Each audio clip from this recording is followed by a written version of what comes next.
There we go. It's time for sports with Mike Cozzi. Good morning, Mike. Good morning. You feeling better today? Oh, yeah. I didn't sleep at all. What was that? Monday night? Yeah. Tuesday night. Tuesday night, yeah. Something I ate was did me in. Was eating you. All right. Yeah, really, from the inside out. All right. Well, I guess we can go to Major League Baseball first. I mean, the Mets are starting to find out what reality is when they play the better teams. That was ugly last night. Yeah. Real ugly. I mean, the Mets had the lead. Yep.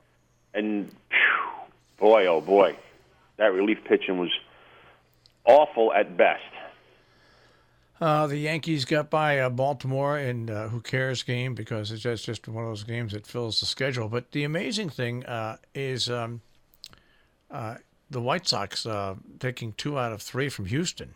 Yeah, and that was an interesting game yesterday afternoon. Yeah. Late in the game, the Astros came back. They hit a 2 or 3 run homer to tie it up, and then Chicago they hit a grand slam in the ninth inning to take the lead and win the game 13-9. So a little slugfest. You know, sometimes you do play down to your opponents, and I think that's what happened with Houston up there. So it's got to happen sooner or later. If you're Houston, the Yankees, or the Dodgers, and you get on these constant 5, 6, 7, 8 game winning streaks, sooner or later, a clunker goes in. It's baseball. Yep. Sooner or later, a clunker goes in. But then again, it was back to the football scores because Washington beat Cincinnati 17-7. Philadelphia beat Chicago 11-1. Los Angeles. Titleist was back out yesterday. The Dodgers 9-1 over Miami. Geez, I mean, just once again, a lot of and then also, it's no great shakes, but between the Yankees and the Orioles, 13 runs on the board. Texas and Toronto, 11 runs on the board. I mean, double-figure runs on the board for just about every game. Yep. Like we did the other day. It was 129 runs scored in 8 games, and an average of 16 runs scored in the game. It was just pathetic.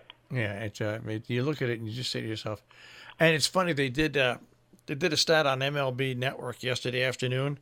I guess name of a great old pitcher. I forget which one they were talking about, but an old pitcher who had 186 starts in his career. That's not many. No. But you know how this was back in the old days. You know how many 9-inning games he pitched? How many games did he start? Like 180 some.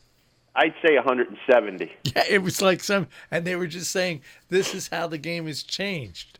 It's really it was some absurd. And then that's when they brought up other pitchers from different eras, the same thing. I mean, I think the lowest it got before the late 80s was 50 to 60% of the starts they got into the 9th inning or the 8th inning. I mean, it used to be if you didn't go at least 7 innings as a starter, it was a bad outing. I don't care if you gave up 2 runs. You had to go 8 or 9 innings to be considered to be a good pitcher. If you went 6, 7 innings, there was something wrong with you. And, funny story, I was talking to someone yesterday who has a kid playing youth ball, high school ball, whatever you want to call it, and this person was telling me that a pitching coach told them not to have the boy run. Running's no good for you. I was like, what? I said, that's 1,000% incorrect. If you're a pitcher, you have to run. There's no such thing as a pitcher that doesn't run. So there you have it. That's where the problems initiate with pitching nowadays. How can a pitcher not run? The first thing that goes is your legs. You have to have leg strength. And, then went on to say that the weights are no good for your knees. So how do you condition yourself? Do you condition yourself as a pitcher? What do you do? So there you have where the problems come in with pitching nowadays. I have no words to explain when you hear someone say a pitcher shouldn't run. I have no words to explain that except that it's 1,000% incorrect. All right. Hey, your favorite guy, Lonzo Ball, and the Ball brothers, they actually did something interesting. Would they start a cartoon or something? No, they distancing themselves from their father's company. I mean, all it took was for a member of their father's company, a guy by the name of Alan Foster. I don't know if you remember his name, but he was just accused of a multi-million-dollar embezzlement scheme. So the sons are saying, you know what, maybe we should distance ourselves from our dad on this thing. So we'll see what happens. But that's just a strange guy. He's a strange guy. He's a nut. You know that. Yeah. I mean, there's then there's athletic fathers like that just chip in to help ruin their sons' lives. Mm-hmm. Anyways, let's hope that they'll come out of it. And a good sign for the Red Sox yesterday. Nathan Eovaldi started and pitched very, very well against Cleveland yesterday. So it could be a little bit of a story of too little, too late.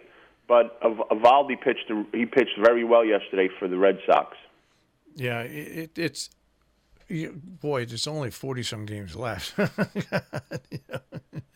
He didn't start. He came in the middle, but he got the win.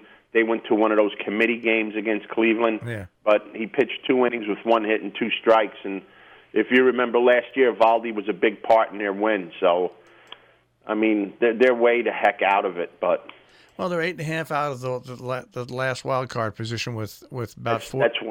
That's way the heck out of it. Yeah, they're 7.5 today, but 7.5, 8.5. They're splitting hairs. They got a long road ahead of them, and you know when the Red Sox are under 500 at home, that doesn't look good. You know, the writing's on the wall. You need a lot of teams to fall apart, and you have to play real good to catch them. And the way the Red Sox have played the entire year, that's not going to happen. Yeah, there's only 40 games left, basically.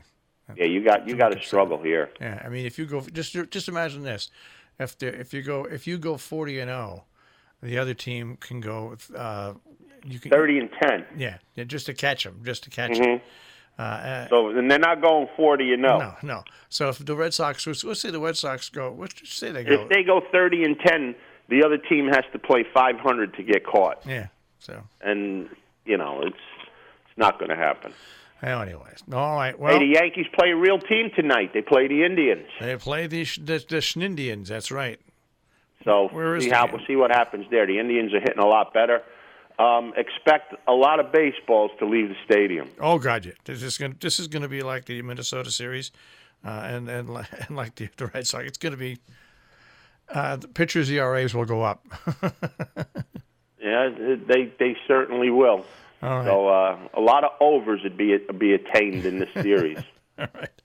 Hey, did you pass my pick on yesterday? No, I didn't because I didn't get your message till we were off the air. He won. All right, so your pick won yesterday. So let's go silently. Won yesterday. Today up in Saratoga in the third race. What is an optional claimer, but it has all the earmarks of a stake race. The 3-horse No Dozing is my pick for today. In the third race, the 3-horse at Saratoga. No dozing. No dozing. All right, Mike. There'll be no dozing tonight in the stadium either. So all right. Don't fall asleep in the stands. You might get hit with a baseball because they'll be flying out of there. All right. I'll speak to you tomorrow, Mike. Have a great day, guys. Mike Cozzi with the Check on Sports this morning here on The Breakfast Club on Robin Hood Radio.